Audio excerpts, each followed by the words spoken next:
ایک طرف بلکتی عوام ہے تو دوسری جانب صدر مملکت کو لامحدود بجلی یونٹس فراہم کیے جاتے ہیں. ریٹائرمنٹ کے بعد بھی صدر کو ماہانہ 2000 یونٹس مفت ملتے ہیں. صدر کے انتقال کے بعد صدر کی زوجہ کو بھی بجلی کے 2000 یونٹس مفت فراہم کیے جاتے ہیں. وزیر اعظم پاکستان کو بھی لامحدود مفت بجلی فراہم کی جاتی ہے. چیف جسٹس دوران ملازمت اور ریٹائرمنٹ کے بعد ماہانہ 2000 یونٹ. ہائی کورٹ کے جج ریٹائرمنٹ کے بعد 800 یونٹ. وفاقی وزیر کو بلوں کی ادائیگی کے لیے 22,000 روپے, جبکہ ارکان اسمبلی بل خود ادا کرتے ہیں. چیئرمین نیب کو 2000 یونٹس دیے جاتے ہیں, جبکہ governor state bank of Pakistan لامحدود بجلی یونٹس استعمال کرتے ہیں. اسی طرح 1,99,000 وابدہ ملازمین کو سالانہ 8 سے 100 ارب روپے کی بجلی مفت دی جاتی ہے.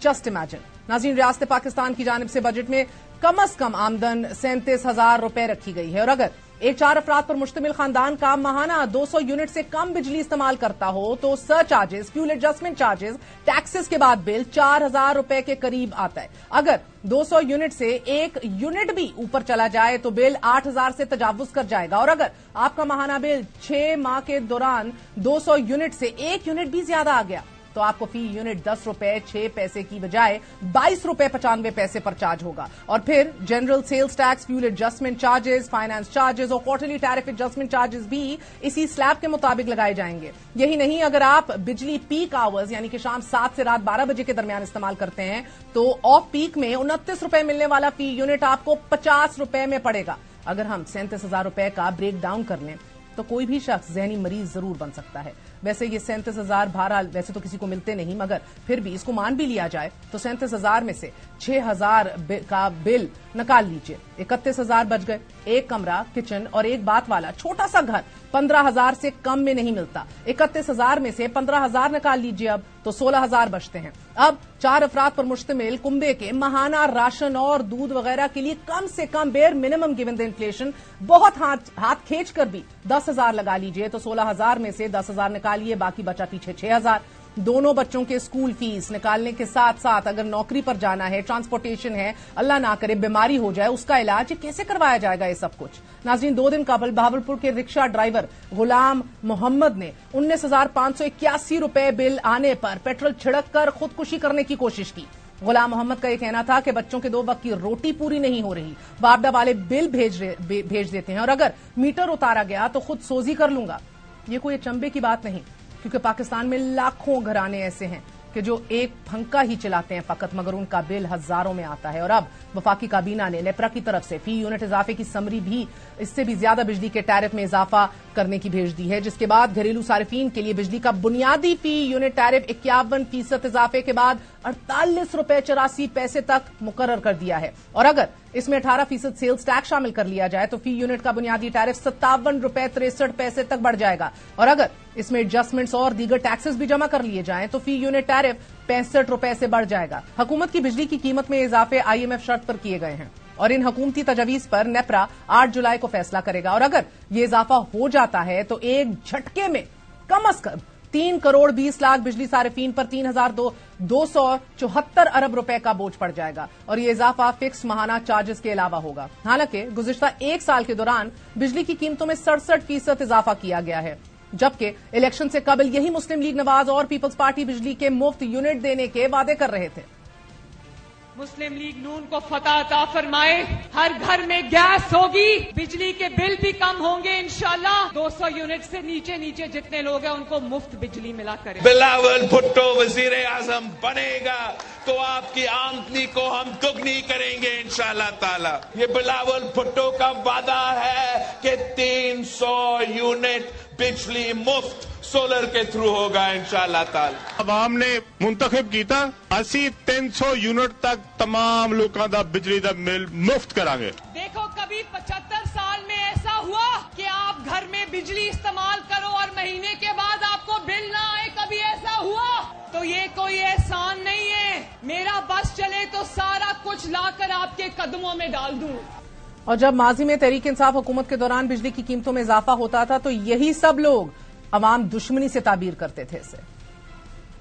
ووٹ مانگے نا تو اس کو اندر سے بجلی کا بل لا کے دکھانا, کہنا یہ لو اپنا ووٹ. چیخیں مارے, روئیں, پٹے. جب بجلی اور پیٹرول کی قیمتوں میں اضافہ ہو تو